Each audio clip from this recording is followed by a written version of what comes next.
அது ஒரு சனிக்கிழமை. வேலையிலிருந்து சீக்கிரமாக வந்த கவிதா தன்னுடைய சிநேகிதி வீட்டிற்கு சென்றாள். சினேகாவும் தன்னுடைய வேலையில் இருந்து சீக்கிரமாக வந்ததால் இருவரும் உட்கார்ந்து பேசிக் கொண்டிருந்தார்கள். முதல் முறையாக கவிதா தன்னுடைய கணவர் மற்றொரு பெண்ணோடு கொண்டுள்ள நெருக்கமான உறவை குறித்து வேதனையோடு பகிர்ந்து கொண்டு சிறிது நேரம் அழுதாள். சினேகாவிற்கு இது அதிர்ச்சியாக இருந்தாலும் கவிதா கூறிய ஒரு காரியம் அவளுக்கு சற்று ஆறுதலாக இருந்தது. கவிதாவின் கணவர் தன்னுடைய தவறை ஒத்துக்கொண்டதாகவும் இனி அவ்வாறு வாழமாட்டேன் என்று உறுதியளித்து இருப்பதாகவும் கூறினாள். இனி தங்கள் குடும்பத்தை மீண்டும் கட்டுவது எப்படி என்பதை குறித்து நல்ல ஆலோசனைகளையும் சில புத்தகங்களையும் கவிதாவிற்கு கொடுத்து அனுப்பினாள்.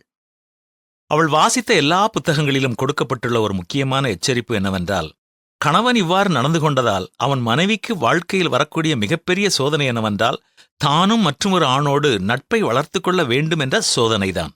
இது அந்த நேரத்தில் ஆறுதல் போல தெரிந்தாலும் பிற்காலங்களில் இது மிகப்பெரிய மனவேதனைகளை உண்டாக்கும் என்பதை அறிந்து கொள்ள வேண்டும். தங்களுடைய வாழ்க்கை துணை உறவில் உண்மையாயில்லாவிட்டாலும் தாங்கள் அவர்களை மன்னிப்பது மட்டுமல்ல, தங்கள் வாழ்க்கையில் பதிலுக்கு பதில் செய்ய வேண்டும் என்று வருகிற சோதனை எண்ணத்தை மேற்கொள்ள வேண்டும். இதை புரிந்து கொண்ட கவிதா தனது மகிழ்ச்சியான குடும்பத்தை மீண்டும் கட்டி எழுப்பினாள். அன்பு நண்பரே, உங்கள் வாழ்க்கை துணை தவறான தொடர்புகளில் சிக்கிக் கொண்டு பாடுபடுவார்கள் என்றால் உண்மையான அன்போடு உங்கள் முன்மாதிரியான வாழ்க்கையின் மூலம் அவர்களை ஆதாயப்படுத்திக் கொள்ளுங்கள். அன்பு சகல பாவங்களையும் மூடும் என்பதுதான் பரிசுத்த வேதம் நமக்கு கற்றுத்தரும் பாடம்.